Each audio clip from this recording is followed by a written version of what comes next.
So hi, my name is Mark Cook, and I am a long-term game developer. And my presentation tonight is 10 games in 10 hours. So for this presentation, I tried to develop 10 new video games in 1 hour or less each. And all the games you're going to see tonight are brand new. Every single one was created for Pecha Kucha 62 in Tokyo. So the questions I wanted to answer were, first, as a personal challenge, can I do it? Next, will any of these games actually be interesting?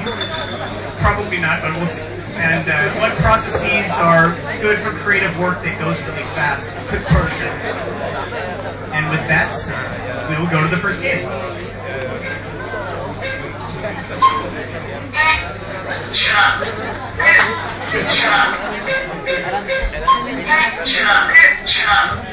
So this is a rhythm game where you need to try to match the beat to say Pecha Kucha, but if you make a mistake, that's what happens.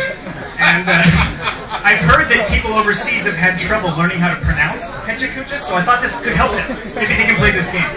But unfortunately, the development time went over an hour and didn't get it done. But my main lesson was I spent way too much time setting up the project and kind of, working with the technology, and I fixed that for all the next projects.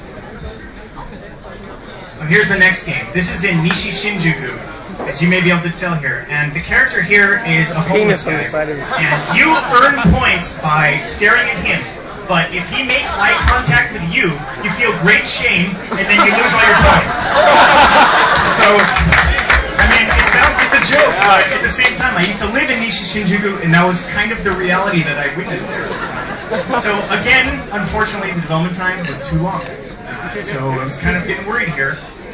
And the main reason was I spent too much time trying to make art. Thank you, James K, for the cue.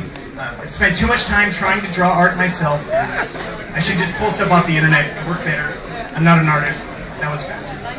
As you can tell, I'm not an artist. Here's the next game. This is a cynical look at the game industry. So here's the game industry worker. He's at work all the time. This is kind of like a Japanese TV program where there's a VTR and you can see the little picture. That's the developer's wife, and she's crying because he never goes home. And he only has a few options here.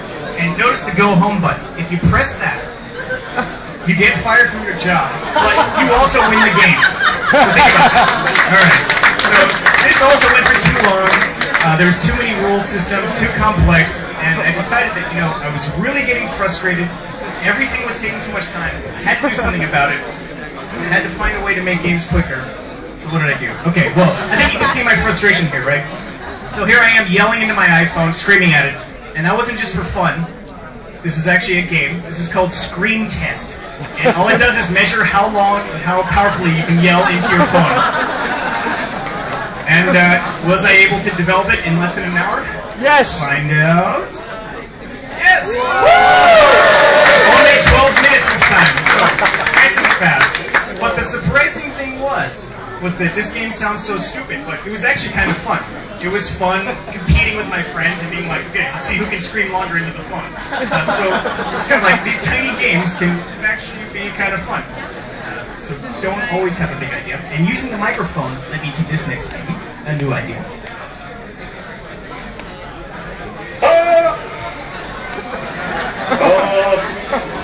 This is embarrassing. So this is a voice-controlled Space Invader type game. Even though it looks ridiculous, I think it's actually kind of a cool idea, and I can see that working as a real game, like a voice-controlled interface. And development time was okay this time. And kind of my lesson was to build on idea spaces. So I first did this microphone game, then I did another microphone game. It was fun kind of working in the same area and kind of expanding on the ideas there. Alright, here's the next game. This is surfing on sine waves. So if it was in motion, this kind of wave would be moving this way, and the little red dot kind of surfs on it, and then it can jump and do tricks and things.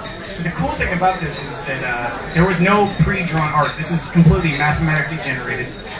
Which is why it looks a lot better if it's me, because I'm not an artist. But the development time here actually wasn't too long, and the main lesson for me was it actually looked kind of cool, I thought, and I think this is the best looking game of the bunch.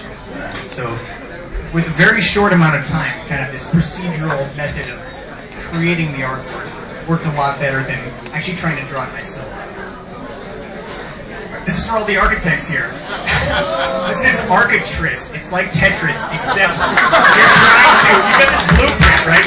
And you're trying to move these rooms and layouts here. And the way you clear areas is by having like things that conceptually make sense together, like a bathroom, a living room, a bedroom. But if you put 6 bathrooms in a row, then you don't get any points. So I didn't get to implement all the rules that I wanted to do for this game, but visually I think it looks cool and it works. And I think this could be a real game and could be really interesting with the blueprint kind of style. So just the visual concept was powerful to me. Alright, here's the next game. This is called Pata Pata Punch. And, a lot of salarymen, they don't like Ghetto and they don't like Yankee, so I thought maybe if they could punch them in a peaceful way through their iPhone, maybe they would have fun. But unfortunately, all you do is you tap on him to punch him, and it's just not fun. It's just not interesting, so this was a failed project. Here's the next one. This is called Blind Masseuse. So, I wanted to do a game with no graphics. So, you only hear sound. And so where you're doing the massage, you kind of like hear sound like, ooh, and then you know that's good. Or you hear, ooh, you know that's bad. And so that's how you play the game. It's kind of like just through that sound interface. And it's okay, kind of fun. And this is the 10th and final game. This is a Basket Bomb. I really like basketball. I like physics-based games. I tried to make something cool with that, but really within an hour there wasn't enough time to do it, so this was unfortunately a failed project. Physics are cool and fun, but it takes longer than 1 hour to make. So the results were, was this possible to make 10 games in 10 hours? Yes, it was. I added up the time. You can see it there. Were the games interesting? Well, I'll let the crowd decide here, but yes! Hey! But you can't force creativity. I can't be like, I'm going to do a short game and it's going to be cool. Obviously, you can't force that. And my lessons were, use tools you know, and try to do concepts, develop concepts, not like full titles, because it just doesn't make sense in that short amount of time. And the last thing, I developed all these games. There's 4 games on the iPhone. I have my iPhone with me. If you want to see the games after, please come find me. Thank you very much. Wow. Well, first of all, you get your book. That took more than 10 hours. Unesco took a few more than 10 hours to do that. What's really interesting, I don't know what other architects and designers are like, but sometimes the time constraint is really brilliant. To just have to rush it through. We were having a chat in the office today. Virgin Atlantic is 25 years old. Next week, Richard Branson decided he wanted to launch an airline.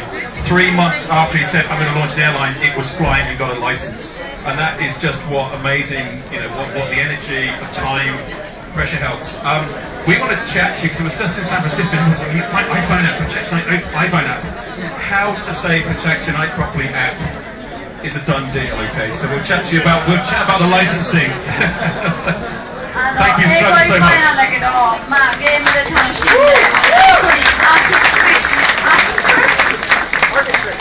Architris で遊びたいなって。ありがとうございました。iPod 持ってるで、後でバーの方で。全部やりたかったらいつでもどうぞらしいです。Thank you very, very much. Right.